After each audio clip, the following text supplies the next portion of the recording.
One. Now I want to hear what you have to say. What's up, dude? There's no jingle. There's no introduction.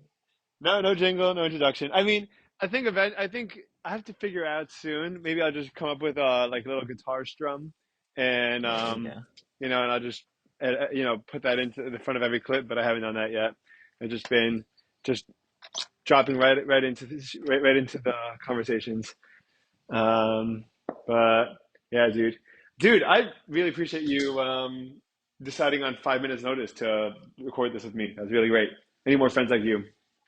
By the way, I'll just vent to you, even though I was just venting to Nicole, is we're Yes. planning a bachelor party.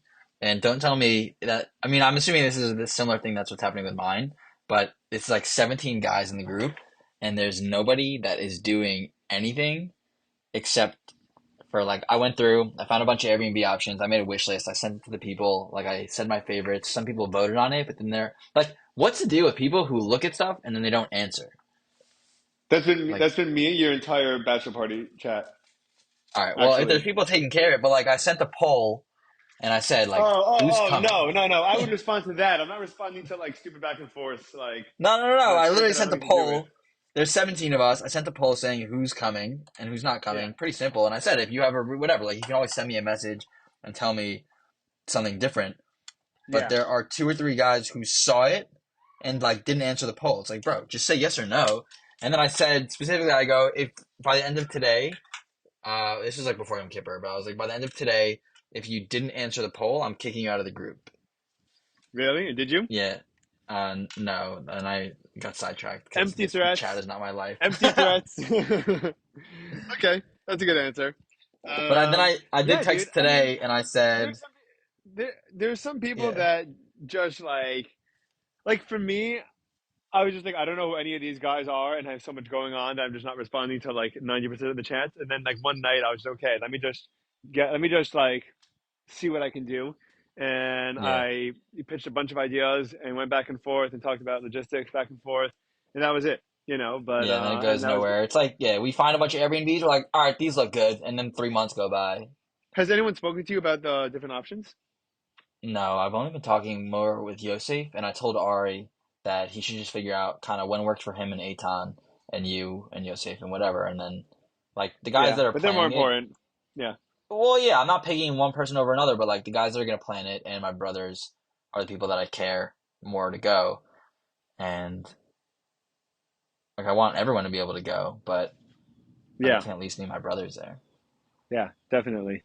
Yeah, that's So priority. like Ari's in a Has it tougher been? spot because he's coming in from Seattle. Like I don't want to make the guy fly in 3 times in 2 months. That's crazy. Well, he's rich, so That's true. He is rich. But yeah, totally. No, for sure. So you want it to be closer to the wedding, you think, in terms of dates? I don't give two shits. Whatever works for everybody. I don't care really what we do or whatever. Yeah, We'll but have okay, it'll fun. make a difference for Ari, I'm sure. Oh yeah, so that works for him. But the only thing is, I think I'm gonna do it up for the Shabbos before, so that Yeah, won't work. But any other weekend, yeah, like I'm free, right. so I don't care. I'm not gonna be like, no, it needs to be. Yeah, I don't care. Yeah, that's great, dude. You're great. You're a great bachelor. How's it been being engaged? Tell me about the engaged life, dude. Engaged life is good. I think we actually put a deposit down on flowers, so the wedding's mostly booked. And then also the Mendelow boys. I think it was last Sunday. No, yeah, the Sunday before this past. We all got fitted for tuxedos in the city, so that was really cute. Tuxedos. Everyone's Yeah. wearing tuxedos. Well, yeah, we're the family. And I mean, you're a groomsman, so you're invited to wear a tuxedo. At Oh, least, thank you. well, you're kind Yeah, of I like a don't. groomsman adjacent, but your son is invited to wear a tuxedo. I will. He is far more likely to be wearing a tuxedo than I am. I think. I don't. I have a. Dude. I had one tuxedo that I wore to like 3 or 4 weddings for that I was groomsman for, and then the last Yeah. one, Zach Unger's, and I straight up ripped my pants in half, my pants in half while I was dancing, and I was like, I was like, I don't know how many other weddings I'm going to be a groomsman for, and how many more that I care to like get a Right. tux for. Yeah, I don't get So I tuxes for got me, so I got a black suit, which is such a and mistake, in my no, I opinion. love black suits. Why? What's wrong with black suits? Why would you, in what world would you ever pick a black suit over, like, if it's not black tie, then wear a suit that's not black? And if it is black tie, then wear a tuxedo. Why would you ever wear a black suit? Because a black suit is more is could be used for a more diverse set of like I like to wear a black suit on like, different holidays, like, Rosh Hashanah, Yom Kippur, and I like to wear Black black suits at suit. family weddings and Are you a it's good rabbi? to have. I think you wear black suits more often than you wear tuxedos. Um, Nah, dude. If you wear a black suit, you just look like basically like a rabbi student because you're not wearing the hat. You're just wearing a black suit. no, If you wear a no, tuxedo, you you look got. fly.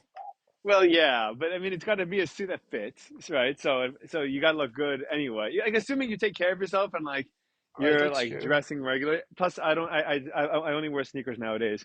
I don't wear dress shoes anymore. So automatically changes the look to Right. like white shirt, tie, black suit, and white Nikes, or You're white wearing white Converse. Nikes? Yeah, dude, I love wearing white Nike. That's all I Oh wear. God. All right, well listen. Um, I'll be wearing an interesting tuxedo anyway, so I'm in no place to speak. And then on my suit, I changed from my black shoes into white Nikes after like right after the chuppah. I just Oh, yeah, okay, that threw the makes shoes sense. right off, put on a pair of white Nikes.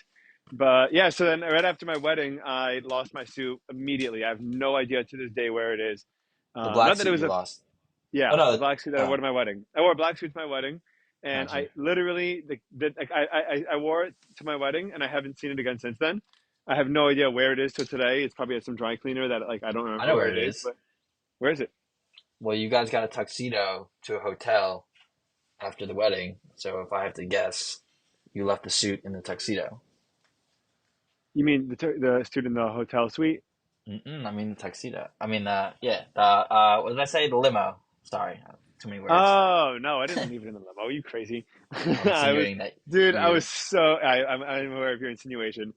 That insinuation is not accurate, and you'll find that out yourself when your soon-to-be wife is not going to be anywhere near you because she has so much stuff in her hair and so many things holding her dress up that like Oh, I you're already gonna have get back to my. your hotel room. It's gonna take you 3 hours just to pull everything out, Dude, I don't and know then by then you're Nicole's wedding. I exhausted don't. and sick. Yeah, I don't know Nicole's plan, but I already have my post-wedding plan, like my night planned out for after the wedding. So I'm good to go. What is it? We What spoke is with the it? caterer. Nicole goes, he needs hot dogs, mini hot dogs and blankets. And he goes, okay, well, if we don't have it at the wedding, I'll make sure to pack you some. So my wedding plan is where I'm gonna go back to the hotel with Nicole, and she's gonna have to deal with, I guess, undoing whatever they did to her in the morning, and I'll just be sitting there with my tuxedo half off, munching on a bunch of Franks and blankets, and then I'll probably pass out there. Yeah, that's exactly what's gonna happen, dude. Oh, I'm so excited for that. Yeah, it's gonna be great. I mean, you're gonna have to be being exhausted and sick and tired. Um, Yeah. and I mean, I don't know whether it was COVID or what, but myself and everyone at my wedding got sick pretty quickly after. um, Delicious. I'm not sure whether that was a COVID thing or not, but yeah, I mean, it's gonna be great, dude. You're gonna have a great time. And then I actually think that Sheva brachos are awesome. Just the concept of having like seven meals, for the next week, just done and prepared for you guys, and you Yeah, that's guys could cool. just readjust to your life and get moved in and settled in and So how does that everything like work that. then? Like how do people coordinate like who's doing this show bracha and whatever? Like Usually people take care of it without you. Usually what really? people will do is be like family will usually take one, friends will take a couple. Like you have one from your family, one from their family. Family friends usually typically like to do one, assuming you have any. Um, and um, and then Yeah, before you like a know it, it's showing like around. and then before you know it, it's done. One of them is always Shabbos. So Right. Well, Shabbos it's cool. her family's hosting, like her mom. What'd you say? Shabbos for family as well? Her mom is hosting Shabbos Sheva Brachot. Well, there you go. Right. So you have the wedding night I think the wedding night might even be the first one. Yeah, Then you yeah. have one that's Shabbos, and then you're gonna have one with a bunch of your friends, I'm sure. And then sometimes people do your friends and her friends, as separate ones, and sometimes they do them together. No, you do it together. You Um, make a couple shidduchs, you know? hmm Yeah, I've heard about weddings where or I guess for the more religious sects Yeah. or circles, where where they ordinarily would not necessarily be mixed seating or anything like that at the wedding. It'd be like a men's side and a women's side. And then I've heard that people have made like instead of when the shmorg is, They just have like this a single schmore group just for people to like walk around and meet each other, That is which I think is awesome. actually I really mean, cool. well, it does get tough. Like, I mean, you and I are not the same age, but it is the age where it's like a lot of the friends are married, and so you're walking around. Let's say you see a cute girl and you're single. It's like, she has a ring on, You so have no that's not idea. helpful. Oh, or Yeah, that. Yeah, totally. but Or my biggest problem is always that, like, like I walk in and like, I've historically never been able to tell how old a girl is, and so I just and you assume said that you teach she's high school too now, young. What? and you said you teach high school now. High school boys. But but yeah, I've literally like I've been like, like I've been at with friends or at a wedding or whatever, and I've been like, oh, like I want to say that girl's cute, but also I have no idea, and so I'm just gonna like stay far away, and then like I'll just see Yeah, based on like who she's talking to and who she's hanging out with. Like okay, maybe she could be not 15, and maybe she's 20 or 22. I guess was before I guess when that I was is single. true. But and also dude, it That's was so funny. impossible when I go to hotels or like bars or in college or anything like that. Like college, I guess everyone was kind of within the same 2 3 years of each other, but I have a very hard time telling girls' age, dude. Very very difficult. I don't know what it Well, I'm is. sure.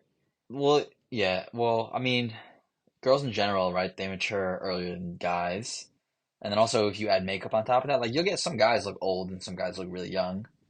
So I'm sure it's the same if you're a girl and you walk in. Like I'm sure that if you walked into a room, you could tell which girls are young. Like that, at least some girls are young, but some people look old, and like that happens even if somebody's let's say 50 and you think they're 40 or you think they're 60. People don't all Yeah, age the I same. guess so. I what do you call it? My brother-in-law, he's such a funny kid. He's he's a high school senior now, so he's turning 17. And this past summer, he was living like every high schooler's wet dream this summer. He was like he was his whole family was in New York. He had his house by himself, and he had a startup job with himself where with his buddy where they just detailed cars Nice. and so they'd work twice a week and they would just party with their friends every other day, every other night in an empty house. That is Right? awesome. That's literally what he did. And so he told me he went to a water park with his friends and whenever he's in public or whenever they'd go out, I guess, he would always tell people that he's older than he was. So he forgot that the average age of like a lifeguard over the summer is like 16, right? So so he's talking to this girl. He's like, this girl is so good looking, and I'm talking to her, and like we're vibing, and she goes, "Oh, how old are you?" And he's used to lying apparently about his age, telling girls that he's 19 or 20. She's like, "Ew, dude, I'm 16." He's like, "Fuck, I'm 17." He's like, but I can't lie. I can't tell you that now. Yeah, you can't back that. He's like, no, I'm actually 17. Like, no, that doesn't apply. No, no, yeah. I mean, I don't know which one's worse. That's amazing. Is it worse to like admit that you lied about your age and just hope she's okay with it, or just call it a day and that's it? Like, I don't know. But I don't know. That's awesome though. it's so funny, dude. I told him I was like, dude, it's also not cool to do that. I was like, because like if a girl is like 20 and like she thinks you're 18 or 19, and then she Exactly. finds out that you're 16, it's a pretty not cool thing to like, it's a pretty bad place for her to find herself in, and like just because Yeah, you're well, you horny, talk like about how, like in college, everyone's the same age, except for you forget that there are juniors and people seniors visiting. from high school that they come Yeah, visit. And so you're yeah. there in, let's say, a dark basement. So, like, I remember when we were seniors in high school and kids would come in, it would be like every Monday toward like the second half of our year. Kids would come in Mm-hmm. with like horror stories from Rutgers that weekend because they went down to visit. And Oh so my it's this God. kid who's 16 or 17 being like, yeah, I made out with a 25-year-old. And we're like, first of all, college doesn't have 25-year-olds, so we don't know who this girl is. And also, Yeah. that's not cool. Yeah, it's so funny, dude. But they probably but everyone feels like shit, like the shit rather. They come back from like I remember Yeah. everyone like when everyone when in Frisch and people would come visit come back from Binghamton, they'd come back with these stories of like everything that Yeah.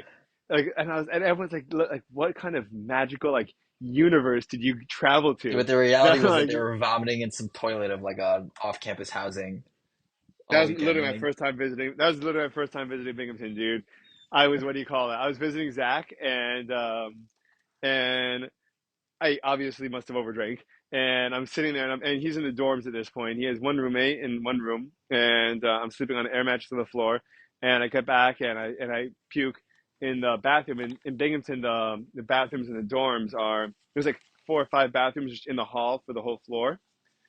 Right. And so I went to the bathroom to puke, and I'm just laying there with like my head against my hands and my elbow, and um and I feel like crap, and I'm just laying there with my eyes closed. And Zach knocks on the door. He goes, "You all right?" I'm like, "Yeah, I'm fine." He goes, "All right." And I'm like, "I think I'm just gonna stay here tonight." He's like, "Dude, this is a public bathroom, dude. You can't stay here tonight." And I'm like, "Okay, fine." And like I forced myself up, and yeah, he didn't want me visiting again after that. He was like, "Listen, you can visit, but I don't want you to stay with me." I'm like, "Really?" Oh God. But you know, I kind of uh, do I blame him? Do we blame him? What do you think? I think we all know, especially at that age, that there are kids that are a liability. So, I'd say, I mean, you guys were close enough that I But he don't think he knows should me, have dude. He disinvited knows I'm you. not like a Yeah, stranger dude that's just gonna like yeah, come no, I by and do agree. that. I Yeah, agree. well, the next couple of times I came, I stayed by other people. Actually, I remember that. So sad.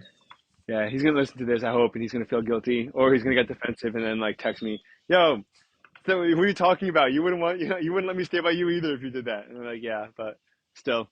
So, dude, tell me about teaching, dude. So we spoke about you. Last time I think we recorded was before you started Yeah, it teaching. was Now before. you're 2 or 3 months So, in. yeah, so I guess we're at like what, a month and a half because it's mid-October. It's interesting in a bunch of different ways. Number one is just Wait, what grades? What grade are you teaching? all grades. Nice. So it's refamiliarizing myself with what a high school person is. Right. And it's literally a child that you then pump full of annoyingness, which what they call hormones, and Yeah. then you make them like big. So it's a bunch of these like the guys, obviously half of them are taller than me. The girls is like they look old. Nah, that's actually not true, but they're like annoying. Everyone's Right. annoying. Okay. And like we were all in high school, so all they want to do is just mess around. Hmm. But like I'm a teacher, so it's also I think being a younger teacher and also just my demeanor is much less strict. That's true. Um, so that in combination with the class in the past 2, 3 years has gone through like four teachers for different reasons. Teachers came to teach entrepreneurship and they left, and so To start businesses? one guy couldn't handle it. One guy, I think his business took off.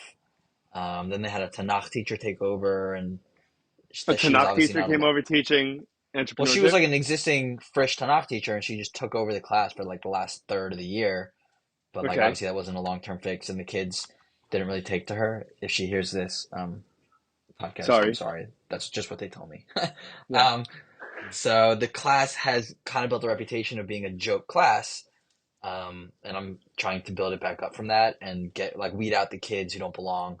But it's also difficult in that Can you get kids out of the class? Is that yes, so that's a or discussion now of which kids I can remove, but I no can't. way? Wow. Yeah. What's that process like? You sit them down. You're like, listen, like I don't think like you belong in this class. Like I don't think like it's the best use of your time. Or like, what do you do? Yeah, basically. So I addressed the class and I said, you guys don't all have to be here. You guys don't all belong here necessarily. And if you feel like that's the case for you, or the school decides that's the case for you, then we'll work together to find you a class that is more suitable, I Hmm. guess is the terminology. So dealing with that now, and also because the school has a cap on when students can no longer switch in and out because they fall too far behind.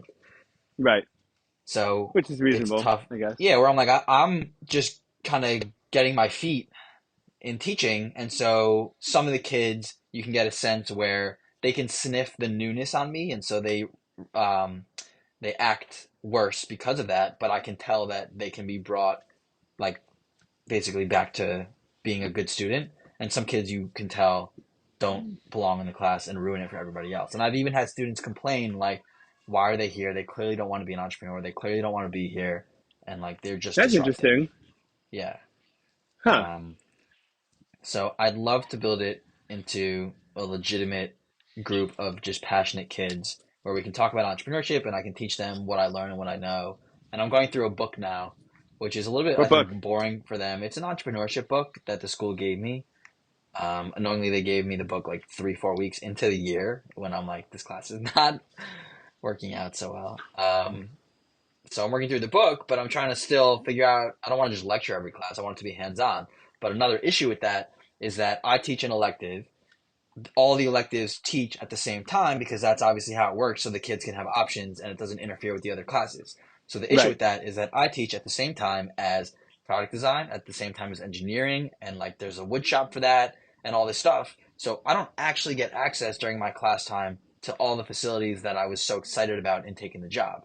And so that's a Right. big discussion. And people are cool generally about figuring out ways that we can collaborate, but it's not that easy because the woman who teaches engineering, like that's her spot. She built that program up. She teaches in the engineering lab. Like that's her thing. So it doesn't make sense for me to come in and be like, hey, I actually want to teach in this class. Like it doesn't work. So um, it's an ongoing discussion with all that. Right. Well, wait, I've got a lot of, I have follow-ups over here. First of all, um, I think that it would be really useful potentially to give them the book, but kind of don't sit there and like go through it, but like use the book almost as a guide for Okay, use the sure. book as a guide for things to do with classes. Yeah. Um, for a thing for things for like hands-on or interactive assignments. You know, like the book should just be kind of like almost like a reference point or like just a source to like kind of go back to as opposed to being the main focal point of the class. Because I've had the same problem with my classes where like if I don't know what to do and I'm like, okay, let me just find a couple of like interesting books and go through it. Like they do not respond at all to just like sitting there and just okay, I'm reading this book and and now you guys follow along or why don't you read the book and everyone else follow along? Like that almost never ever works, you know. Yeah, their Um, eyes glaze over and they're like, kill me now. um, The day's but long, so it's like they show up Right, to but your you class can but you use fatigued. the material, So for example, like I'll use a material for like I'll use the material that's in the book, and then I'll start a class conversation or class debate, and then I'll use the book as a reference or as a source to kind of back up what the result of the debate's going to be, or like or to steer the way of the conversation, That's and kind of what that's I do kind of also. yeah, I mean, it kind of works. It definitely works better than just being like, okay, like, read page 84. Like no one wants that really, Oh, I don't have them reading anything. What I'll do is I go through the textbook material, turn it into a presentation, and then I'll turn that into a class discussion where today we were talking about the difference between a process and a method when it comes to entrepreneurship. And so we What's the have difference? essentially a class discussion where some kids obviously contribute and a lot of kids don't, but we have a discussion of what would that mean? What is that? Then I go through what it is according to the book, and then something I've been using, if you look up Claude AI, Claude, you can create it. They call them artifacts, but I've been making basically interactive games. So today, essentially, what I gave was a quiz, but it was a swipe right, swipe left, where the term pops up and you have to decide is it part of a process or is it part of the method or Nice. That's is it cool. entrepreneurial thinking or managerial thinking? Yeah, and I have like one of the kids is doing it on a smartboard and I had Claude design it in like bold and colorful. So some of the kids are like, is this basically a quiz? And I'm like, yup, but it's more fun and the kids are getting more excited about it. Um, That's it, dude. That's all it takes. It just yeah. takes something interactive and something just a little bit more than just the usual boring drolling that they're used to. Like Yeah. I think interaction is probably the key to education at the end of the day. I try Like, every class. I haven't done a single class that's all lecture. Like yeah, I'll and teach the it ones and then that I I've have done have them never worked. exercise it. Yeah. Yeah. How do you prepare? Does the school give you like things to cover or things to So do that's the or thing is I originally was planning the curriculum on my own and I actually liked what I had, but I didn't have such a structure to it and a lot of it was leaning on AI, which generally I don't like because I don't like the way it structures it. I don't like the way it sounds and I also don't like um it makes stuff up. So I'm much happier having a textbook that I'm following and then if I disagree with anything I can just go in a different direction or I can add stuff in where I want. But to your thing about giving the kids the book, like the school literally gave me these three books and said, you can borrow these. And I'm like, all right, well, I'm going to destroy them, but I'll give right? them back at the end, um, which That's is okay. fine. That's what it's all about. Yeah.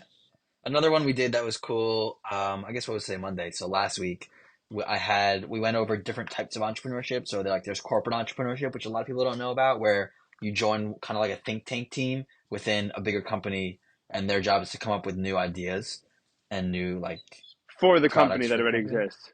Yeah, within a company, which is like a cool Yeah, balance between, that's fun. yeah, I mean, you don't see the upside, right? But I mean, it's kind of cool. And so then after we went over all those terms and we're talking about it, then I created a matching challenge. So not only did they have to match, it wasn't just match term to definition, but it had some animations to it. And I also had a countdown. So I said to the class, who thinks they can get it done in 60 seconds or less? And kids volunteered and they came up and I had like my screen sharing onto the smartboard thing. And the class, like, they'd like click a wrong match and it would flash red and the whole class goes, "Oh!" Yeah, which is funny. yeah. That's great, dude. That's a lot of fun. You got to do. I think it's just about a lot of that because that's also the stuff that they process. I think that people, Yeah, exactly. at least for myself, but I think that what I've seen just from teaching in general is that experiences and interaction leave the most resounding impacts on people in Yeah. general. Like to open up a conversation or to open or like to almost ask them a question and have them come up with an answer. Like I was reading, we were just reading a book. Actually, there's a million different things we were doing, but one of them was a book called Hope for Cynics, and Cool. it's a book that goes into cynicism, its definition, the difference between cynicism and skepticism, and how cynicism and how cynics and like it's written by a Stanford trained psychologist who's a professor there now, and how and different and actually things they've studied people that have a tendency towards being cynical about life as opposed to being optimistic or skeptical, and and whenever we would go through the material, I'd always phrase things as questions that they would try to get the answers to rather than just giving them the information, So like, what's the difference between cynicism and skepticism? And then like, rather than just telling them flat out what the difference was, having them try to figure it out themselves, and then realize that they didn't know, and then look for an answer Hmm. was a much better form of passing over knowledge than just telling them something that they don't really care necessarily to hear, you know. But it's fun. It's really cool. What have you found that you've noticed about like kids' personalities in terms of the particular demographic of Frisch, in terms of freshmen, juniors, sophomores, seniors, not in that order, but yeah. So here's what I'd say. The seniors by far, there's always such a swing in personalities and maturity level, especially because if high school is the window within most people develop, it's not true for everyone. Some people develop early. Like so you got some ninth graders coming in from eighth grade with like a beard, and you have some 12th graders that look like ninth graders. So with that and Right. maturity is always a swing. But overall, the 12th graders are so much more calm and mature.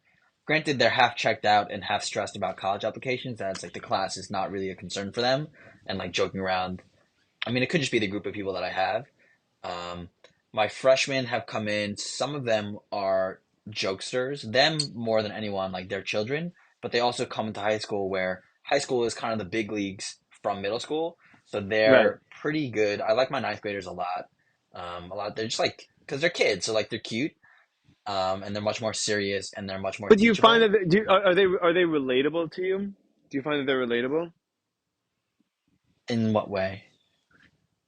Like I didn't want to teach middle school because I just felt like they would be too immature or undeveloped, Hmm. emotionally, intellectually, or just in their ability to articulate themselves. And I didn't want to deal with I didn't want to deal with like having to teach a kid how to like you know speak, or how to write for the first time, as opposed to like, That is okay, now very that you've fair. yeah. Um, yeah, that's fair. I haven't really even really thought about it. As I'm more comparing them as far as teachability and decorum, and my ninth graders are generally solid. My 10th and 11th graders are the most difficult in general. There's always Okay. standout characters, and so I just have more problematic kids within the 10th and 11th grade because they're kind of in the thick of things. Maybe they're in that like perfect time in life where they're just like don't really know who Fuck they everything. are. Oh, Yeah, that too. Okay, yeah. yeah. So those classes I definitely have more trouble with, but at the same time, I have some 10th and I 11th feel like graders that seniors are are good because outstanding. they'd be mature enough that you could have like legitimate conversations with them, and Yeah, like exactly. they're looking to like learn and like see what they can apply to their lives because like they really feel like it'd be something like they feel like this is like applicable to in the near future, like to what they want, and like whether or not it's true, it's their perception of what the class is going to be. Yeah, well, partially yes, but also if you remember when you were a senior in high school, it's like, dude, I'm checked out. Like once you get, they didn't get into college yet, but once they do, like Yeah, you don't I thought I blame was them. checked out. I thought I was checked out, but if there was information that like I was also aware of the fact that like when I was a senior, I was thinking about what I wanted to do with myself and like like what kind of learning could I like would help me become more successful in life. I don't think I really thought about that before that Yeah. um Well, we do talk so about much. how entrepreneurialness or entrepreneurship as a topic is applicable to general life, where like Yeah, it's getting good at everything. taking criticism, being able to iterate, collaborating, working as a team, um, It's learning important new for everything skills. you do. Yeah. Ooh, So, shit. Right, right, right. Yeah. So what I've noticed just purely in terms of like personality is I did not want to teach ninth grade. I wanted to teach if I was going to teach anyone, I wanted to teach 11th and 12th grade. yeah, that's fair. And because I was like, yeah, like ninth grades are pretty much just like fetuses with a little bit of facial hair. Like it doesn't like they don't really get anything. And like, Yeah. what am I going to really get? First of all, they were remarkably, at least my students were remarkably quick, and In even what though grade? yeah, there were time ninth grade, Uh-huh. and even though yeah, there were times where they're immature, they were often really quick to process information and grasp it and then reapply it to different aspects of their lives, which I was really blown away by. But the other thing that I really, really, really, really enjoyed, and I don't know if you get this as much. I'm really curious what your what your experience is, but what I found is that when my ninth graders were excited about something, they were not so concerned about pushing aside their enthusiasm and trying to act cool about it. Um, and like when they were excited about an idea or an assignment or a project or a topic or a conversation, like it would like embody their entire beings. Like it would be like like the entire like their body language would change, the look on their faces would change, the way they carried themselves would change, and like there was just like this undiluted and like totally raw expression of emotion, one way or another, in a good way or a bad way. Like like one thing I do is I would take a song and its lyrics, and we'd examine, we'd play the song and we'd examine the mood and how the mood matched up with the lyrics, or how whether they work together or whether they were contradictory to one another, or just different topics that they didn't really think about, and one of them was about war and one of them was about, famine and trying to feed your family and at what cost. And like, and when the room was like quiet and like they were sad contemplating like what the consequences were, like I don't think they were like they didn't have the skill necessarily. I think they were too young to have the skill to like emotionally distance themselves from the pain that like they were imagining that someone was experiencing, and like if they felt it in their own lives, you know and like the whole room would just go just completely quiet. Or if there was an assignment that they were excited about, the room would feel like it was about to explode. Like there was just like a very, very tangible sparkle in like, emanating from everyone. They were just so excited about, like for example, I do a movie project where I have them write a 5-page movie script about, whatever, a different topic every time, depending on the class. And then we'd take a week and record, and then we'd have a pizza party and watch it. And like What? during I want a that pizza week, party. yeah, dude, if you come to Florida, I'll give you a pizza party anytime you want, man. Man, I'll move down tomorrow. No, you have to move down. You can just visit, man. Love to have Yeah. you here. But like the whole room would just like explode with energy, and like I feel like at a certain age you become almost like you become socially aware. You're like, okay, it's not cool to show this much emotion, or like it's not cool to like you have to like almost like you could separate, you know, your immediate emotional reaction from the way that you actually carry yourself. And like 11th and 12th graders are much more inclined to be like that, right? Like, yeah, there are certain Hmm. things that could get them going, you know, but overall they're cooler. They're, you know, they have more of a sense of like what socially what other people are, how other people are perceiving them, and like what the perception is. And so they won't wear their emotions on their sleeves, and you know, and out there. And ninth and 10th graders just like explode with just this energy. And depending on the way that the conversation is going, and depending on the way that we navigate it, it's just that's actually one of the most enjoyable things that I found about teaching was we rarely interact with someone where like if you tell them a joke and they find it funny, that they just cry from laughter, you know, or like, Yeah. you know, like if you have a topic that you're talking about and like it's a serious topic, or like you find out about someone that went through something sad, and they stop and like their entire being becomes sad because like they're imagining if that were the case in their lives. Like myself in particular, like whenever I hear about a tragedy, I immediately distance myself emotionally from it. You know, like I don't. That's it. Like I'm like, yeah, that's terrible. And then like I immediately think of something else. I immediately do something, and it's subconsciously, I'm sure, but you know, I just do something to just separate. Okay, like I don't want to be in this state of just feeling this, you know, and Well, it's I just have a few unpleasant and it's not thoughts fun. Yeah, about that. So yeah, well, a couple things. It's like kind of where's the line between somebody who feels too much about situations that have no impact on them, which is good. Like you want somebody who's empathetic versus somebody who is like a full-on sociopath.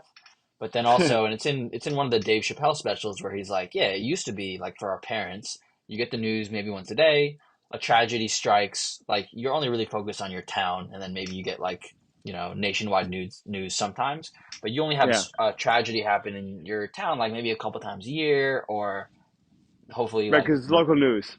yeah, right? Versus now with social media and all that, the way Dave Chappelle puts it is like, dude, you're like, it's like 9/11 every day. And like, how emotionally can people withstand that? And so Process. I, You can't. Right. yeah, That's a great point. That's a great point. I mean, I've thought about this. I never thought about that in the context of bad news, but I have thought about that idea in the concept of comparing yourself to other people. okay, Like the kids. Like imagine if you were like I have a friend today, right, who's 27, 28 years old, and when he was in high school, he was a freshman starting on varsity soccer. And like to this day, when he says it, like he like brims with pride. Like he's just like he's so proud to like have been a freshman starting on the like he's a 14-year old playing with 17, 18-year olds, you know, and he's starting. right, And because it's local, and because it's young, and because we didn't really have social media to the same extent as we have today, you're comparing yourself to a local group. You're comparing yourself to, you know, who, and Jordan Peterson actually talks a lot about this, but like you're comparing yourself to the people in your school, or the people in your city, or the people in your town, or maybe even the people in your state if you're lucky.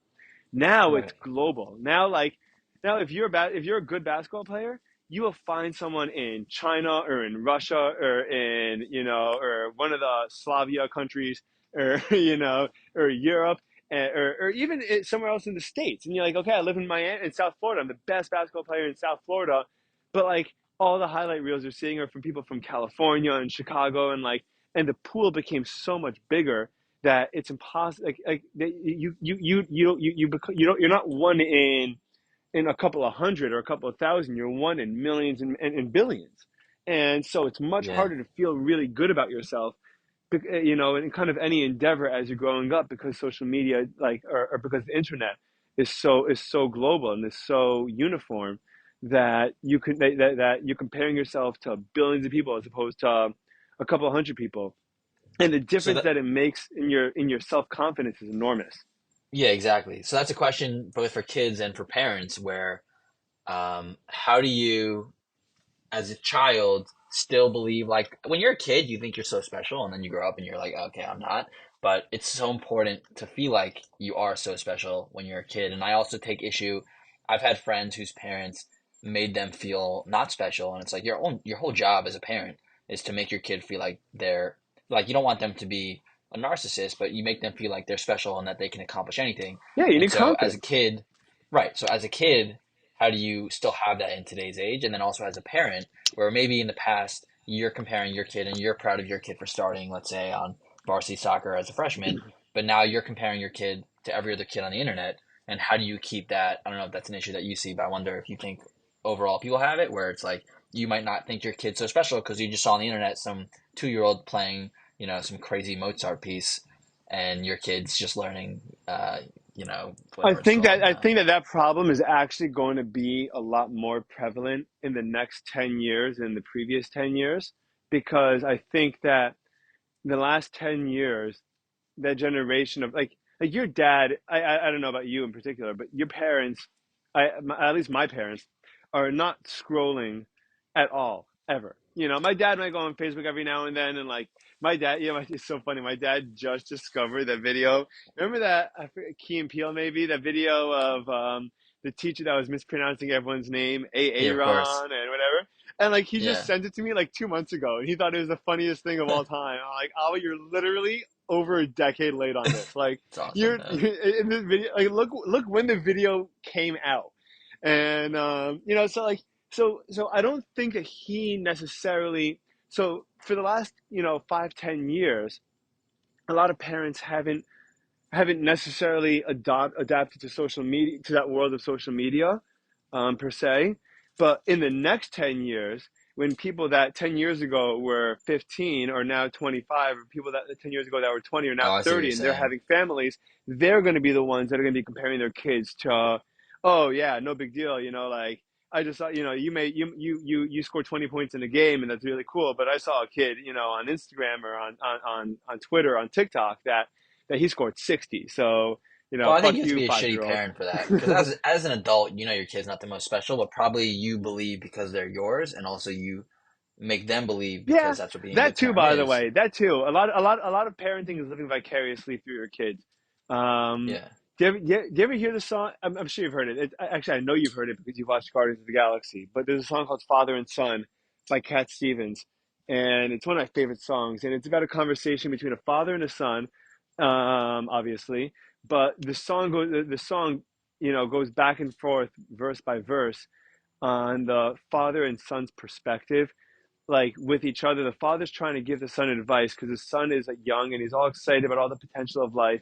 And the father's like, listen, like dreams don't just like happen, dude. Just like find a wife, settle down. You're gonna be okay. You got lots of time in your life, and like your dreams, like yeah, they're nice now, but they're not gonna last forever. Like you gotta like invest in like a safe future now because you're not gonna get it. And the son is like, he doesn't get me, and he doesn't understand the way that I'm heading. He doesn't understand the road that I'm heading on in my life and what I want to accomplish. And like, yeah, like he has his life figured out, but it's not my life. And like they go back and forth. Um, and I think the big problems of parenting in general is that parents tend to feel like their kids are extensions of themselves, and they want their kids to live the lives that they weren't able to live.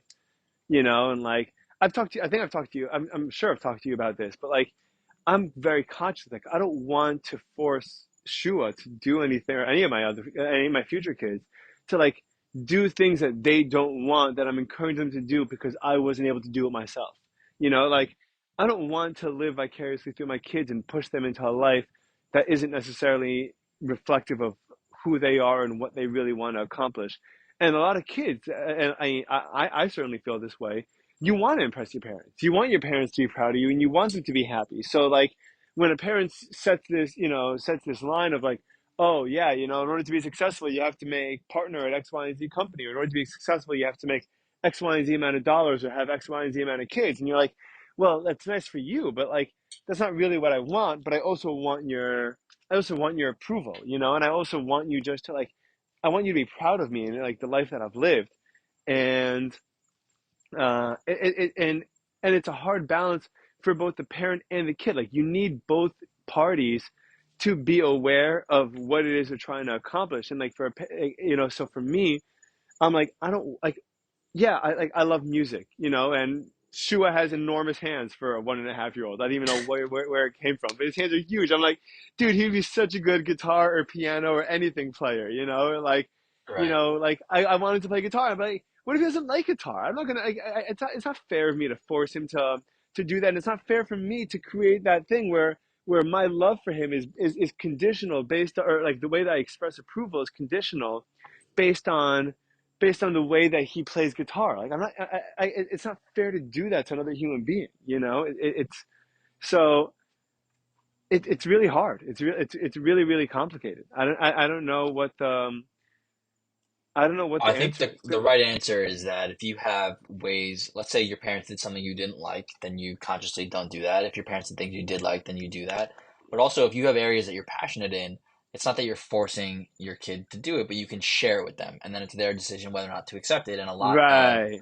people talk about, students will talk about how they don't like math or they like this subject or that subject. And I had a conversation with some of my students, I think 10th graders, last week, where I said I think specifically for math and probably a lot of other subjects, it's not really like some people like I happen to like math when I was a student, and I'm sure that helped. But I've also been in situations where for the exact same subject, I got an A and a C in different classes, even though it was the literally the exact same math. Because I took Calc 1 in senior year and I took it again coming back into Rutgers. And so a lot of it is how you share it with them. Are you forcing them to do it, or are you sharing with them excited? Because if you're basically, it's the same as teaching, where if you show them a song and you tell them like, yeah, go study it, write me a report, whatever, and you kind of jam it down their throats, they're going to push back. And that's every human reaction, as opposed to if you share your passion about it. Um, like think about any cult Yeah. leader, right? They make it seem like I'm so passionate about it. This thing's so amazing. Like you can join if you want. And then people feel like they're making that own decision, even though it's all manipulation. So basically, you manipulate your Yeah. child into doing the things that you love Oh, it may so not that even. you By the way, it may can, not even be manipulation. It could just be they tapped into, yeah, we want this end goal, but along the way they right. think of you as as their sole ability to achieve that end goal, which is also Yeah. which is also a danger. And but it's not even for cult leaders. Parents are like that too sometimes. Right. And then, Like, yeah. yeah. Well, Hey, here's the Mike. big difference is basically because there's a big gap between when you were a child and when your child will be, let's say, 10, the entire world has changed. And so a part of your kid's pushback is going to be because they're a child and they don't know and they don't understand how the world works. And then another part of it is that you're too old and that you don't understand how the new world works. And it's trying to find probably that middle Dude, I'm ground. already there. Right. I'm already there. I can tell when I'm talking to my brother-in-laws, and I'm like, I have no clue what words are coming out of their mouth right now. Like Yeah, it's nothing insane. reminds me more about the fact. Also my students, but I think more my brother-in-law because my students are a little bit more religious, and my brother-in-law is a little bit more in the in the world, and so he's more keeping up with societal trends as opposed to my students. But yeah, Hmm. I have no idea what comes out of their mouth like 60% of the time. Yeah, Like, right. Well, that's true. Slang changes, trends change, but at the same time, think about how slowly humans evolve. So it's still the same kid, right? They're just in a different time. And so you just have to find a way to understand that and relate to them. And yeah, I yeah, don't know. definitely. Kinda, Did you watch the movie Iron Claw yet? no, it kind of freaked me out. Why? What about it? Well, I heard it's sad. That's the wrestling one, right? About the brothers. Yeah, yeah, yeah. The Von Erich family. Yeah, well, I heard it's a very sad story, and also Zac Efron's face scares me, so I don't want to Wait, watch why it. does that guy friend's face scare you? Because he pumped it full of fillers and he looks like handsome Squidward. Yeah, okay, that's fair. Dude, that Yeah. movie was incredible and so heartbreaking. Such a devastating movie. Yeah, so why do I But want to watch a it's movie a that's devastating? because it's devastating in a relatable kind of sense, and like a human sense that like you can feel and like relate to the characters. And there's just something that's so real and so authentic to it that that it just hits home as something that's true. Like, oh man. Dude, my wife tried showing me the first episode of the show Prison Break. Okay. I lasted like 6 minutes, and I was like, "This is the dumbest shit I've ever seen in my entire life." Because every, I was talking to my friend about this actually over the weekend. I was there were certain because like, if you have a movie, it's so fun. It's so interesting when it comes to making movies, right? There's there, there's obviously an art to storytelling. Um, so, for example, right? Do you ever watch the HBO show The Flight Attendant? Nope. So the flight attendant is about a woman that is an alcoholic. She's a flight attendant, and and she gets drunk every flight, right? And Perfect. she drinks a shit ton. Whoa! There's a rat that just crawled across that the power Ew. line in my backyard, and disappeared into a tree. I don't know where it went. Um, but anyway, so there's this woman that's an alcoholic, and there's one really handsome, good-looking passenger in first class, and they she ends up getting his number. They end up going out. This is like the beginning of the first episode, and they end up sleeping together. And she wakes, she blacks out because they're drinking the whole time, and she was already drinking on the flight. And she wakes up, and the guy's dead in bed next to her, right? Murdered. And she's like, "Oh my God." And the whole show pretty much is her trying to figure out what's going on and how that happened, of course. But Of course. one of the things that the show does extremely, extremely well is that this woman obviously has a very long and complicated uh, personal history and and life. And so what the show does is that she behaves in odd eccentric ways, and then she has random flashbacks and random memories of different experiences that she's had. And actually the movie Saving Mr. Banks does this really well also, where they don't hit you over the head with what happened. They slowly kind of fill you in based on what the person's flashbacks or memories or experiences are, and what reminds them, what triggers different associations. And then they'll and then you as the audience are like kind of getting hints and I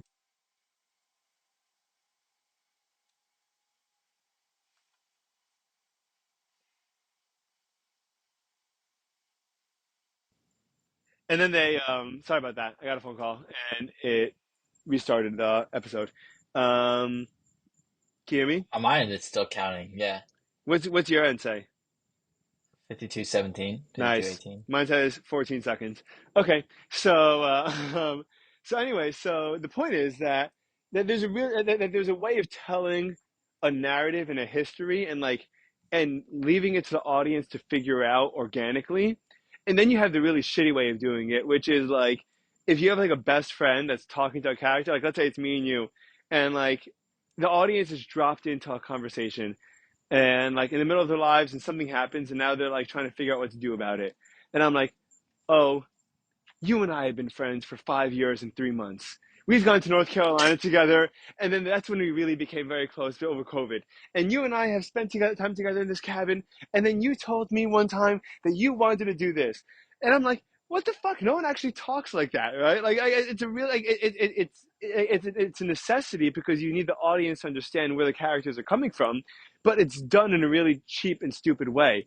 I feel like Prison Break was every like the first 5 minutes of the show was every bad cliche about every television show that ever happened. All the characters, all the writing, all the settings, all the everything was just it just felt like hack writing, hack, Well, yeah.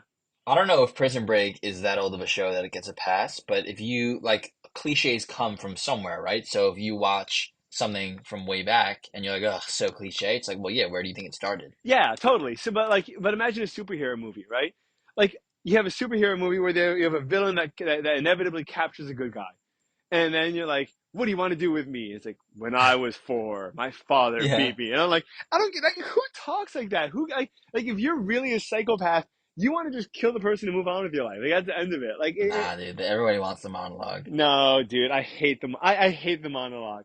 So there are certain there's and that's how you could tell what's a well done movie or not when you don't have that monologue and you're able to figure out their backstory no matter what, because they through the act of storytelling, and directing does this and writing does this and good editing does this. You can tell that whole story without saying a single word to anyone, and without putting any kind of cheesy writing or cheesy character, like any cheesy relationships in, because if you're really smart and clever about it, and you're a really good content creator and a really creative individual, you can do it without compromising on the storyline and like what makes a good narrative.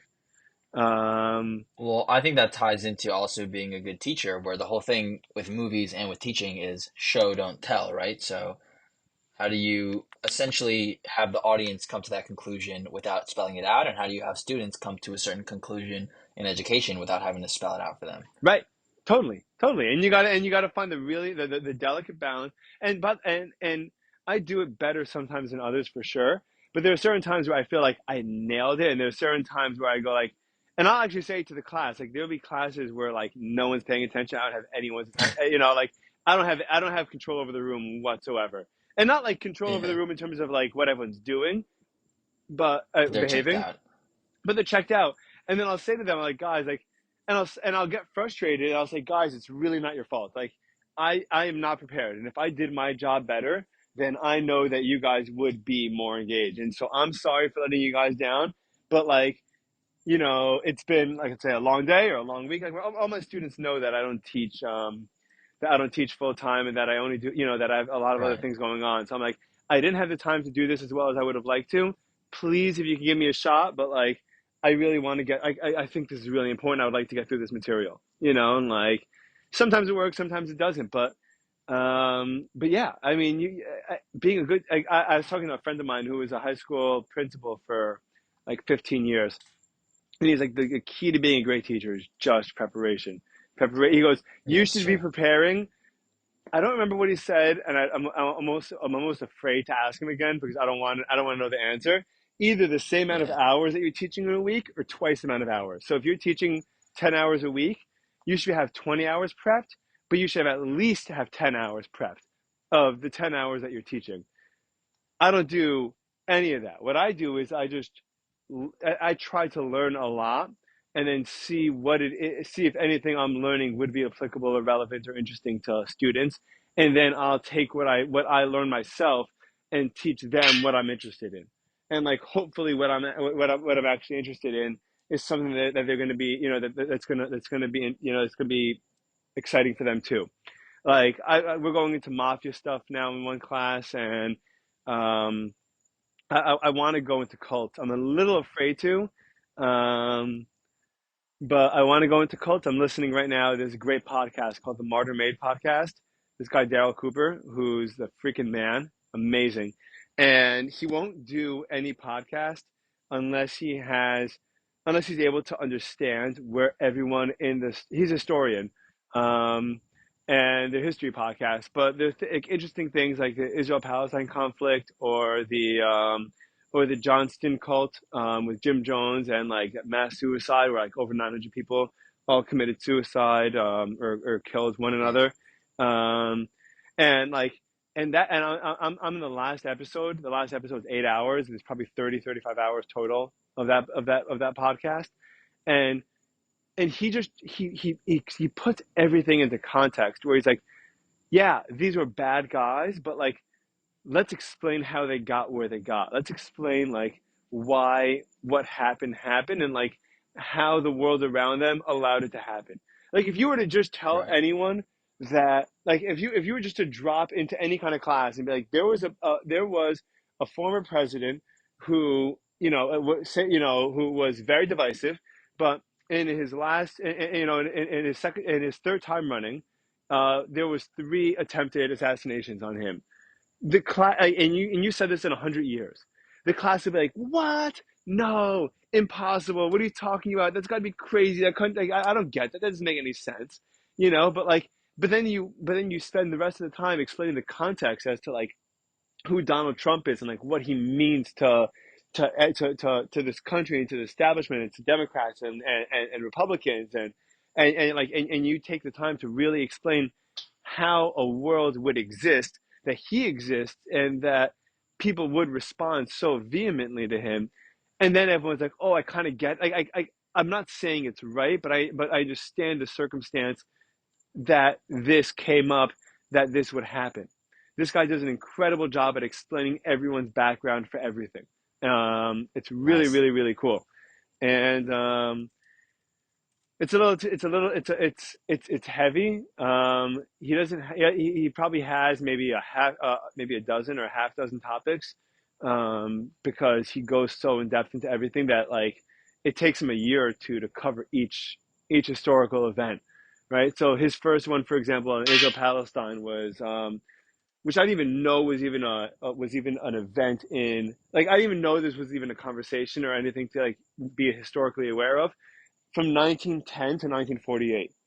I didn't even know that that was even like I didn't even know that there was an Israel-Palestinian conflict to like even talk about from 1910 to 1948. You know, I thought it started in 1948 until today. You know, and but it just provides so much color and detail and nuance. And then like you look at today and you're like, I. I see why what's happening has happened, and he does a really, Right. really amazing job at just creating the space for understanding to exist. And he doesn't.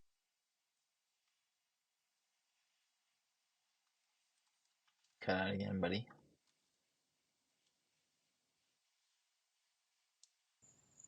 Hello. Okay, we're Yeah, back. Sorry about that. Anyway, you're good.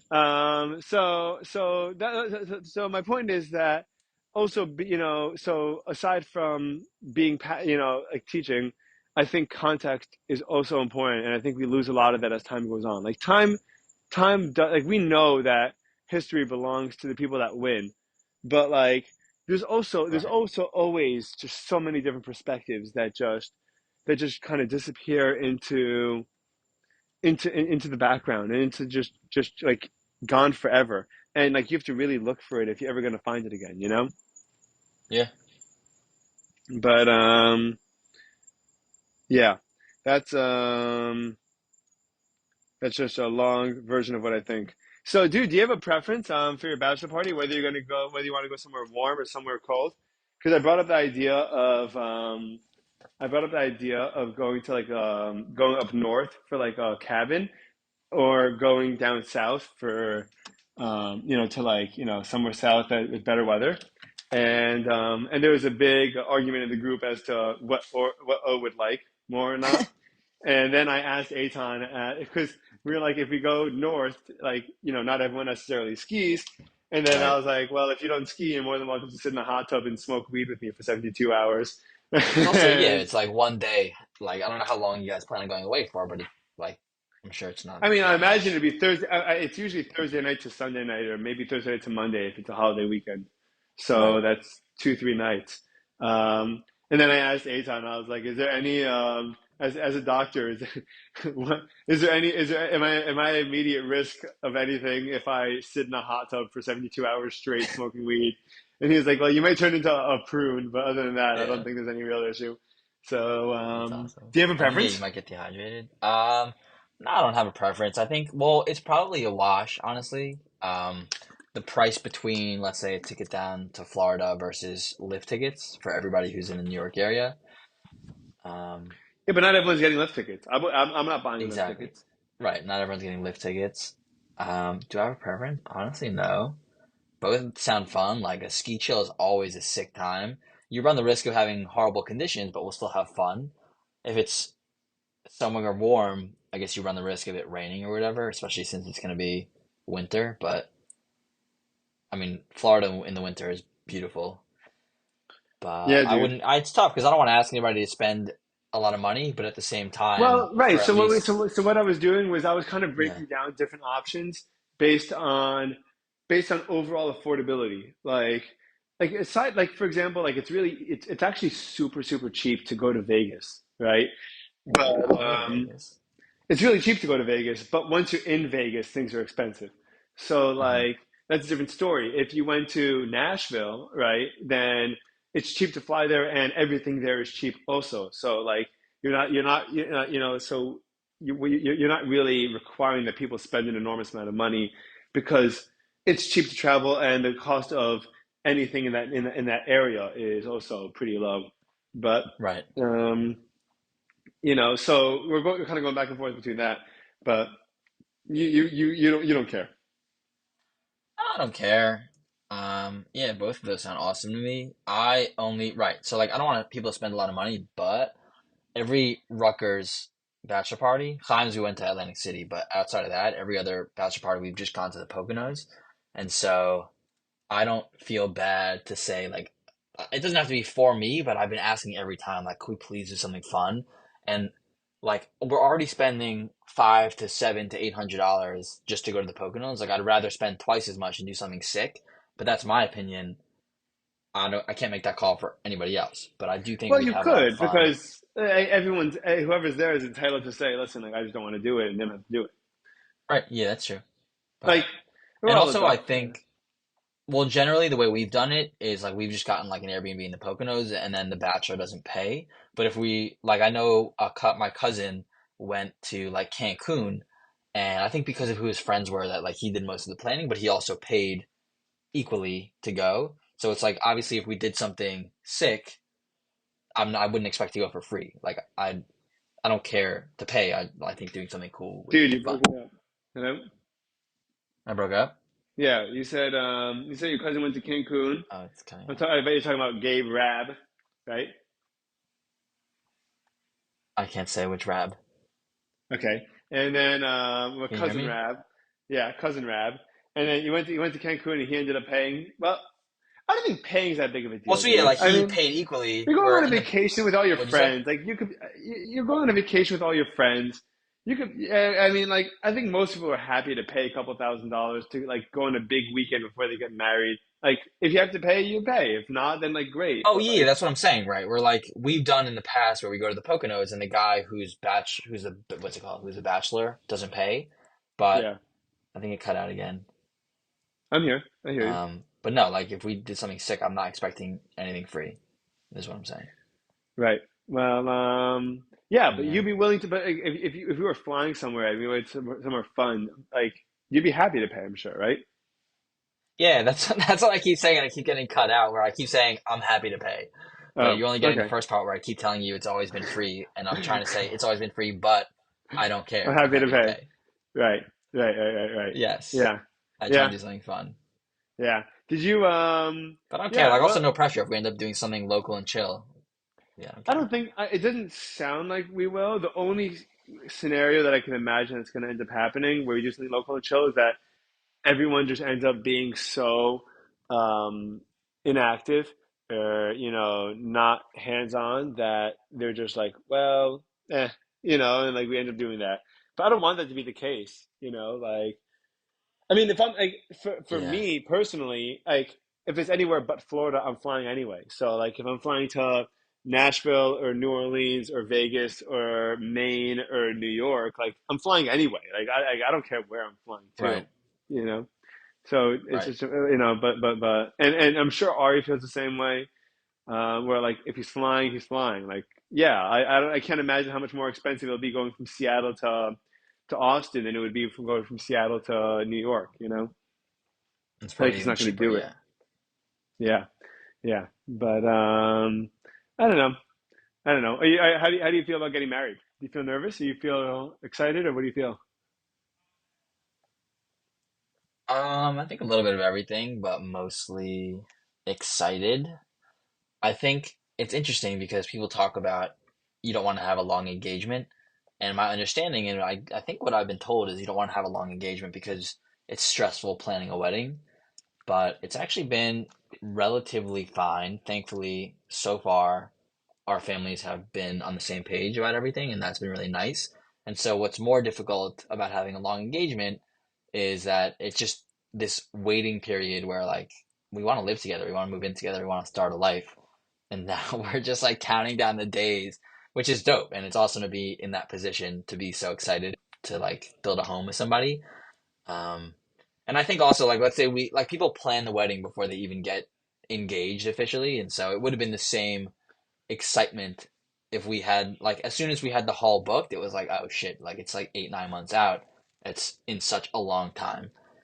Um, but Why thankfully it's coming up when are you getting quickly. married in February? February 23rd, so it's in what is that? Almost four The months. dead of October, winter. November, December, January, February.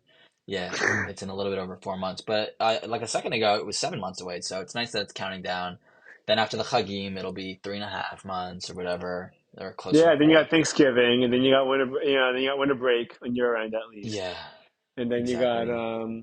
yeah, yeah. That's what And listen, in that's a what's way, cool. it's worked out for me. We were supposed to get married in September, but we pushed it off because I didn't have a job at the time and she's in school.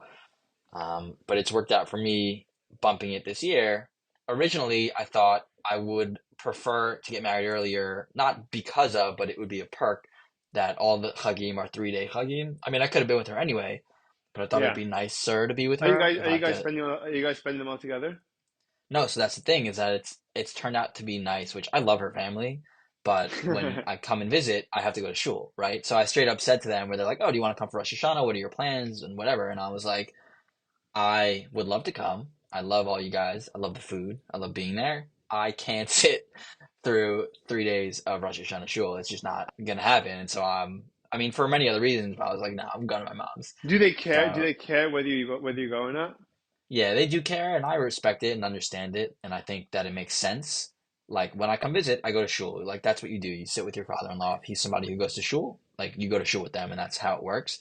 They also know I despise sitting in shul, and I would say that um, they I feel like it's weird understand of them. it, I feel like but it's weird of them to make someone else do it though. I don't know. I like my even like myself. Like I go. I'm probably on the edge of one of the more religious people in general that I mhm. know. And like, and I don't care what anyone else does. I think that caring what other people do is more of a sign of insecurity than anything else, or maybe just really old school, like you have to do what I do, which is also dumb as shit in my opinion.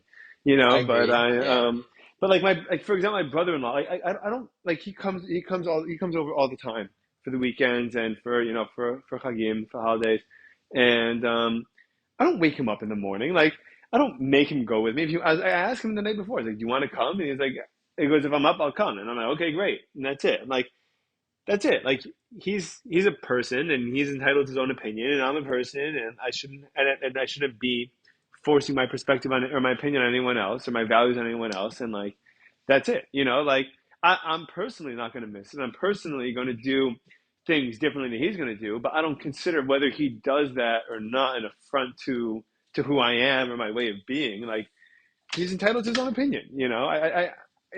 I don't have a problem. I don't get people like that. I don't get when someone cares. And like, yeah, okay, you're coming to my home and you're under my roof, so you play by my rules. That's also a stupid thing to say. I agree. Like what the heck? Like you play by my rules, so you're gonna coerce everyone to do what you want to do while they stay with you, and then they just resent you at the end of the day. Like, I mean, again, no offense. I don't think I don't think it's like a thought out opinion like that where like they feel like, oh, I want to coerce to go to shul with me. I think it's more of an old school mentality, like I'm gonna go, you're gonna come with me. But either way, like I don't think it's malicious, but I think it's dumb as hell, quite frankly. Yeah, so I think a few things about it. So number one, obviously, there's a big difference between indifference and dislike. Where like for me, I hate being in shul for whatever reason. I count down the minutes to, it's like torture for me, right? So in that sense, I don't like it. But I think in two aspects that it has benefit is I don't really have other time when I come visit Nicole that I'm sitting with her brother and her dad, and it's like just us, and we're not talking really because we're in shul, but it does have a nice bonding element to it. I think Yeah, another thing is that even though I hate going, regardless of whether or not they really care for me to go, and could be stupid, and I would maybe agree with you that it is that there's also the community aspect to it where the community knows Nicole's family. They grew up there. They have, obviously, they care a lot about Nicole's family. And then you have this boy come in and it's like, oh, he's not coming to shul. Like, who is this person? It's kind of a bad look on the family for the community. yeah, that's pride. That's pride, which Right. generally is not. I don't think pride overall is one of the better human emotions. Yeah, of course Like, not. I think out of I think I don't think that's not true. I don't think that I would value anyone that cares whether my girl is or my son is dating someone, whoever it is dating someone that does things differently than me and like that they care has a tangible effect on me. You know, Yeah. like I don't think I'd be friends with those type of people that would even care whether I care. Like, and it's funny because the community that I'm in right now is a very, very religious community. You know, like they're definitely to the right. You know, they're far to the right, and I really don't have a problem with it because I think that in terms of a lot of the personal decisions that I make, it kind of aligns with it. Even though I tend to be more, I think I'm more open minded and tolerant and a little bit out of the box than they Hmm. are. But like I don't none of my friends. If anyone asks me like, oh, like, do you have anyone over this weekend? I'd be like, oh yeah, my brother-in-law. And like, oh, he's not here. I'm like, yeah, he's sleeping. Like they never gave a shit. Like they never like, what do you mean he's sleeping? Like what do you mean he's not coming? Like no one cares, dude. Like Right. you have your own life, you have your own like existence, you have your own family, you have your own things going on. Like what do you I care think whether? people also believe that other people's opinions somehow have maybe more value than theirs. Where if somebody says, "What do you mean he's not coming? He's not going to be here?" You can look that person right back in the face and be like, "No, he doesn't like to come." And then what are they going to be like? "Oh, that's disgusting." And you're like, "Okay, dude, like that's your opinion." And it's all about how you handle that situation because it's not like this person has any bearing over you. Yeah. But the other way I think that potentially going to shul is good, where like even we're talking about Rosh Hashanah Yom Kippur, I don't personally find so much meaning in it, but I'll go for some of it. I think as you become an adult, which is very different from when you're a kid, there is nobody aside from potentially your spouse that can force you to do the things that you straight up just don't want to do. And so it And becomes even then, very by the way, I easy. would argue that I would argue that your spouse shouldn't be forcing you to do religious Right. things anyway. Like Yeah. you should have that. You should have that kind of down pat before you even get married. Yeah, and I have something to say about that too. But I think there's a value in as a person being able to just be like, okay, I'll do this thing that I hate because it makes somebody else happy, even if it's dumb. You think there is Um, value to that? I think as a person, if you're somebody who always gets your way and you're always allowed to say no, that it just does bad things to you. Like it's so easy as you become an adult. Like that's how you end up with all the grandparents that we know, where you'll say like, "Hey, like Pop, why don't you eat this cookie? It's gluten free." And he's like, "No, that's disgusting. I'll never try it." And you're like, "Dude, like you're freaking out way too much about something that it doesn't even matter." I Where don't if know you if I keep can people compare the two of those no, I though. get what you're saying, but I think in general, it's kind of like a what is it like the cost benefit analysis, right? So I don't like to go, but I understand the benefit of it both from a community standpoint, where like when I live with Nicole and we're in a Jewish community, the only way to be a part of that community really is to go to shul. Yeah, And so I told Nicole like, it's fine, we're gonna find a shul that has Kiddush Club, and I will be sucking down Kogo drinking scotch with the boys. And that's the type of shul I'd like to go to, which obviously people hate and are banning now. But as somebody who doesn't like davening, that's my kind of place. sure. Um, and then I think also, right, where all that matters is that Nicole has the understanding and accepts, like, you can't force me to be a different way and you have to accept how I am and my beliefs and whatever. But then on the flip side of it is like, okay, well, if it would mean a lot to her for me to do this thing, like, okay, like I'll do it. You know, if it doesn't really affect me that much, I don't need to, Yeah, but I think you there's know, only I think that everyone only has a certain amount, and I think that everyone has a different amount of tolerance and budget for doing things that they don't care for. for And sure. while you might start with that, you know, for a year or 5 years or 10 years or whatever amount of time it is, you're going to burn out. And there's going to be a point where like if you're not on the same page in terms of these values, that um, there's going to be I'm not going to call it a day of reckoning because it's not like it just sounds a lot more dramatic than it is, Yeah. but there's going to be a point in A time boiling where there's point. going to be yeah there's going to be a collision of perspective. You're like, listen, I've been doing this for X amount of time. It doesn't mean anything to me, and the fact that that the only reason I go is because I feel like I'm being coerced into going, or because just to make you happy. At best, I'm getting sick of it. At worst, it's causing resentment, and at worst, it's causing me to feel differently about our relationship. And you don't want Yeah. it to get to that point. Like you Well, I really, think really don't. something I appreciate a lot about Nicole is that she's cool having those conversations. And so if it ever got to that point, I could have that conversation with her and I think she'd be understanding. Um, Good, great. and I hope then, so. yeah. And so, right, like if it got to that point, it would. I forgot what else I was going to say. But it's less coerce and also just because of who she is. And like, I don't even think, I mean, I assume based on that we've only been together 3+ ish years that we'd still be considered in the honeymoon phase, but it doesn't feel It's that long. way. It's longer than my wife and myself. By the way, Yeah. and we've been Oh, together for. And is that right? we've been married. We've been married for less than 3 years. November will be Oh no, but three you've been years. together. When did you guys For start three, dating? almost. We started dating in I I was with think Nicole when you guys April. met. We started dating. No, we met before we started dating. We started dating April 2021. Yeah, that's before. Nicole and I started dating August 2021. Right. Yeah, that's we got engaged August 2021. We got engaged 8/8/21. That's so cool.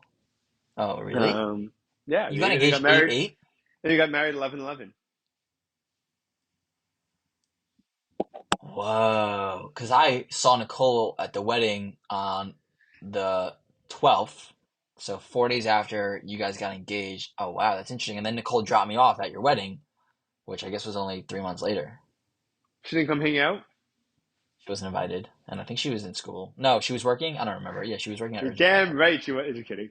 Of course she was invited, But I dude. She think could have come. like it depends who I think is asking for the favor, where I would hope that I don't come to just fully resent But also, my future there's wife. different level. There's But also different degrees of favors. Like for example, like if your yeah, wife of tells course. you, like I really don't mind. Like I would really love if like once a week we had date night. Like you're like I don't want to have date night once a week. It's like okay, That's kind of yeah.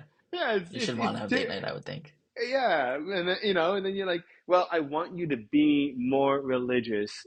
You know, Well, that's I not think something because that's not that me being religious. religiousness is a really slippery slope from in my opinion. Oh I think that yeah, more than any I think that almost more than anything, especially if you're going to be Jewish, and there's a difference between being Orthodox or slightly less or slightly more in any kind of way.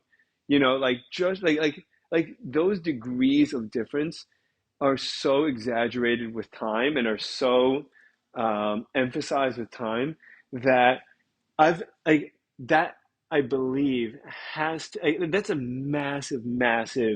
that causes massive problems yeah, I'm sure. for marriages, relationships, because and then it also comes down to like what are you gonna do? Like so let's say like you go to shul because your wife wants you to, but like your kid doesn't want to go.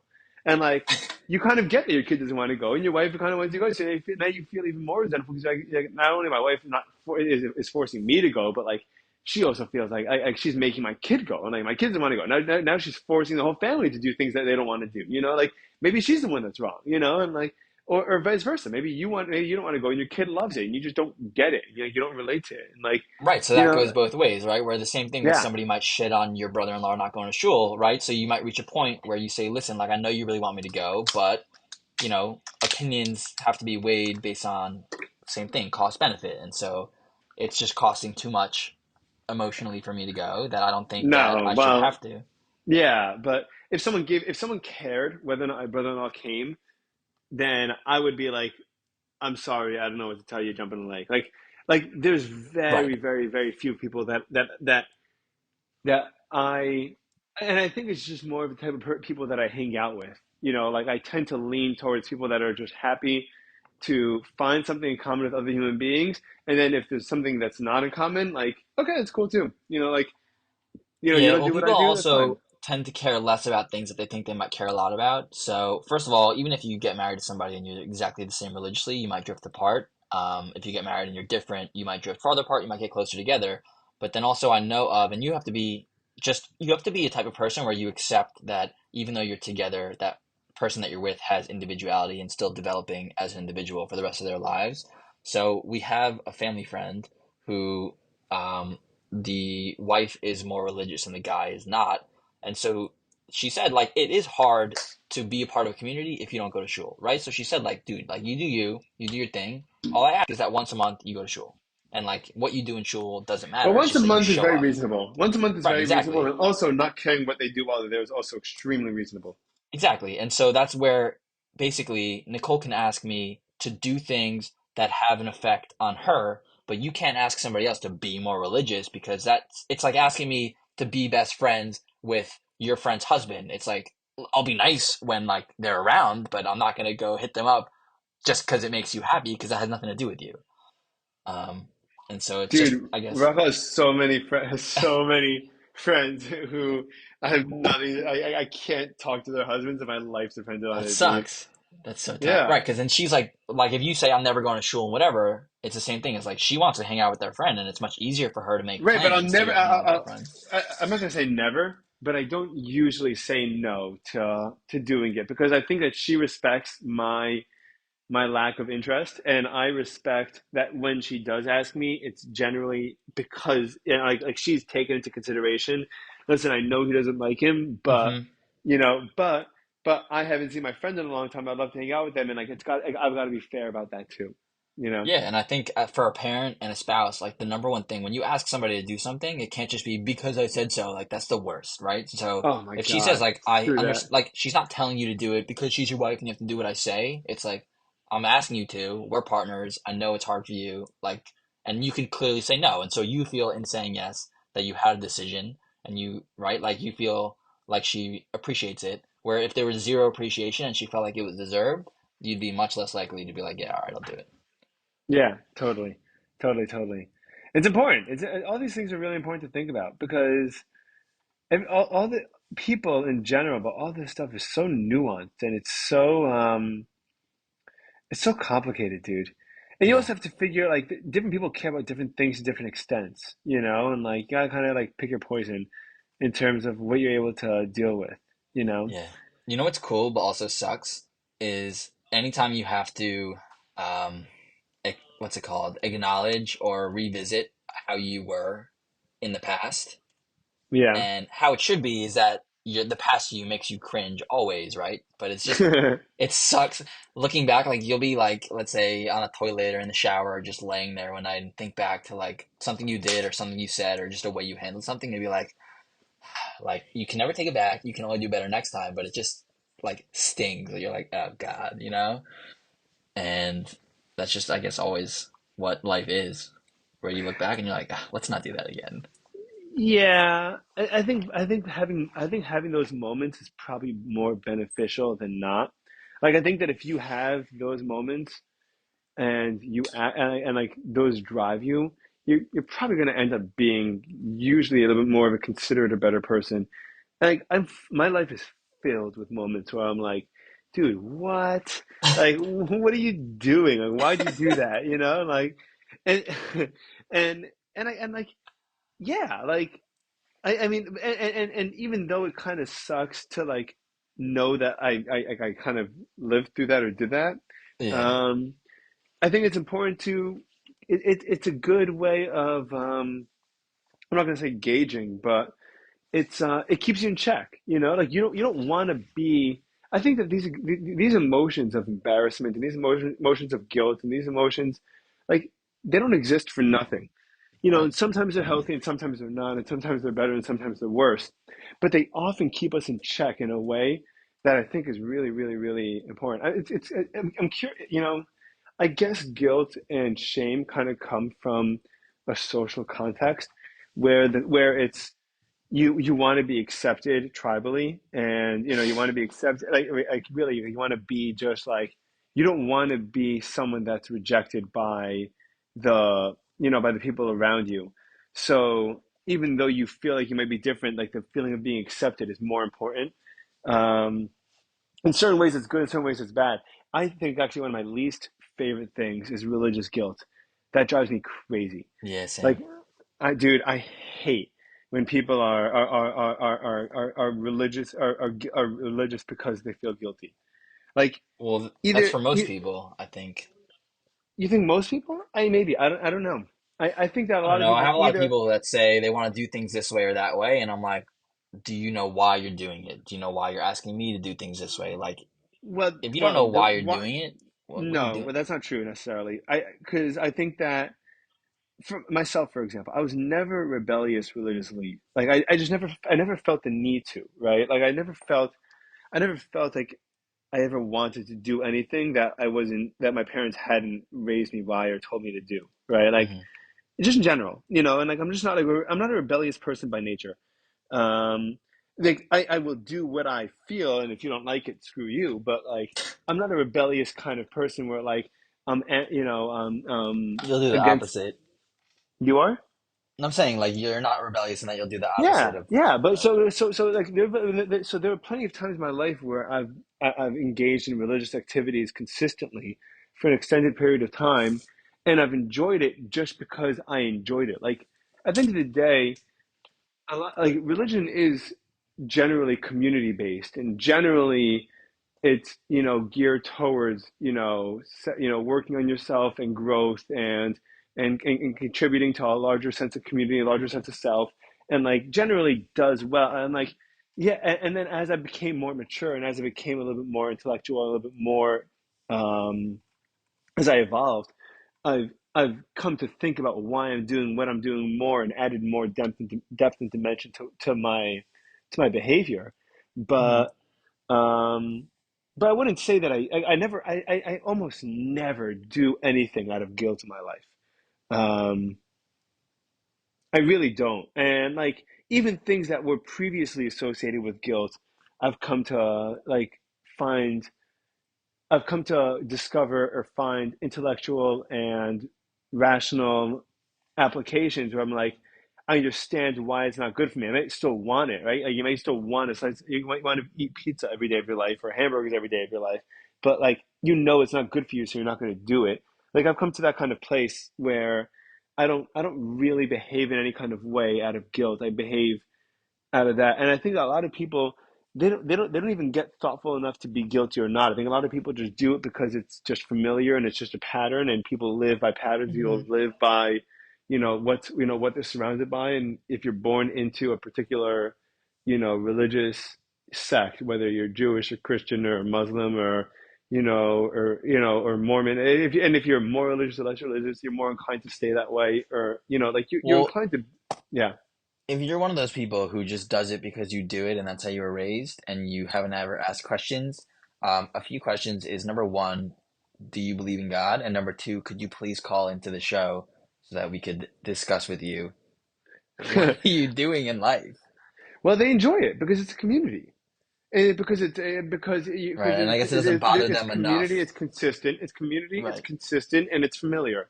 And how many people do things because it's familiar and consistent and regular? How many people Well, stay in and the shitty reverse is how many relationships? people do things just because it's different, right? Yeah, well, The that's whole grass is always greener, where I say to Nicole, like, I want to check out different communities.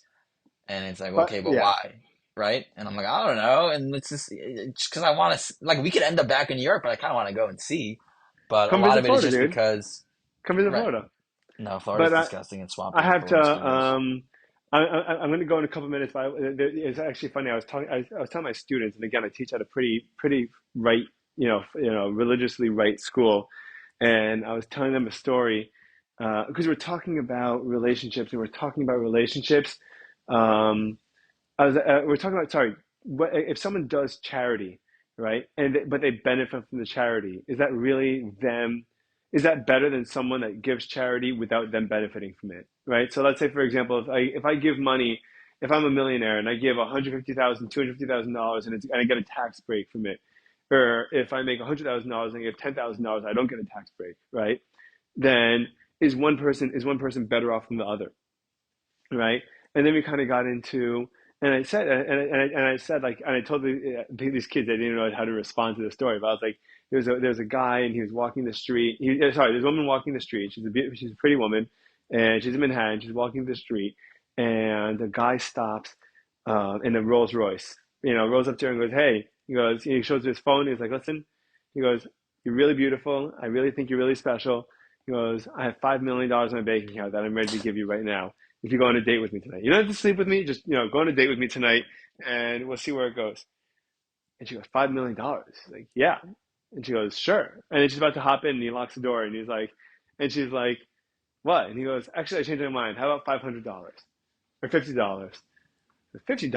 Like, what do you think I am, a whore? And a prostitute? Like, he goes, "Oh, we already know what you are. We're just negotiating on the price." He goes, and I was like, if you're religious because I was like, how many of you guys are religious because you feel like you're gonna get something at the end of the day? Like that you think that God's gonna give you like a gift or a present at the end of the day. And I was like, and how many of you guys aren't sure whether you're gonna get anything at the end of the day, but you're doing it because you feel like it's the right thing to do and you want to do it? And like, and I was like, I want you to think about that for the next time that you do things. I was like, I'm not trying to encourage you not to be religious. The opposite. I'm trying to encourage you to do to if you really like, I want you to really believe in the life that you're living. I want you to Right. really The believe that you're satisfaction doing in what doing you do. something good is its own reward. Yeah, and I was like, you know what? I guarantee you that if you do these religious things, because I don't guarantee, but I was like, based on all my experiences, it's like my religious activity has only led to just my life being enhanced. Period. Hmm. Like me contributing, giving charity makes my life better. I give charity to people that I love, the work that I know that they're doing, the value that I know they're bringing to the world. Me participating in community on a daily or weekly basis is really important. Me taking time out, and like you go across the entire spectrum, like whatever it may be. And, and some things may take more effort and some things may take a little bit more thought and effort to find its purpose or place. And maybe something that makes me different is because I don't feel like I'm a rebellious person. I don't look for reasons to not do things. I look for reasons to do things, right? Like I look for the meaning behind things as opposed to why shouldn't I'm not going to do something unless I know that it's a reasonable thing to do. Like Hmm. I'm doing this anyway. Like I'm like this is how I live my life for almost 30 years anyway. Like if I'm going to do it, it has to be valuable. It has to be reasonable and meaningful. And there are a lot of things, and so it adds another dimension of value to the way that I'm living my life, you know, that I think is really unique and I think is really special. But I was like, but don't do things because someone's promising you a payout at the end. I was like, that makes you a prostitute. That makes you the same, that makes you the same thing as You that woman point on at all on your the students street. and you go, whore. Yeah, pretty much. Well, I didn't Nice. call anyone, but then one of my students is like, so he goes, like, so what are you trying to call us? I'm like, I'm not calling you anything. I just want you to be thoughtful about it. That's all. But it was very funny. But it was important. I mean, it's important to think about. Yeah. Anyway, any thoughts on that before we run? I do have one thought, but we can leave it for next Tell me. time where it's basically where you're saying, I'm going to keep doing what I'm doing and then I'll research things if I want to do something new, I guess. And No, so my as to why question, I'm doing what I'm doing. right, that. So my question to you would be with Nicole and myself coming together and building a home, we have a very similar background and we're both modern Orthodox Jews and all that, and we agree on so much, but we happen to have a few different minhagim, right? And Okay, so I think generally, though she tells me I'm wrong, people go with the man's minhag. they do. Um, and so she has a few things that says she wants to stick with, and she says, like, that's just how I've always done it. That's how I'm comfortable doing it. And that's what I'm used to. And that's how I'd like to keep doing it. And my pushback has been like, that's fine. But if you want to continue doing things in a certain way, that I think would assume that I do things in that way as well. And it's different for me. And so if there's something that you specifically want to do, I like the approach of looking into like, okay, well, why do we do it this way? Where she's talking, just as an example, like, we're going away for, I think it was Shavuos. It's like, cool, I'm eating nothing but dairy. And I'm like, that's fine, but I kind of want to know, like, why, right? Because I know that there are some Yeah. families that will do some dairy, some meat, or whatever it is. It's like, can we look into it as opposed to, this is just my understanding of how we've always done it, and I refuse to do it any other way. But at the same time, if you're saying, you do things the way that you do things, and you don't necessarily ask questions too much, um, kind of where's the I think line you should you between should you should always ask questions and you should always look to understand. And then there are things that you just like. There are there are very very few minhagim that come from nowhere. Like there are very right? very few. And like if you actually do homework, like and by the way, just I mean yeah, I mean there are very few. And like if you want to do like, I rarely make Rachel. I can't think of any situation really where I make Rachel do anything she doesn't want to do.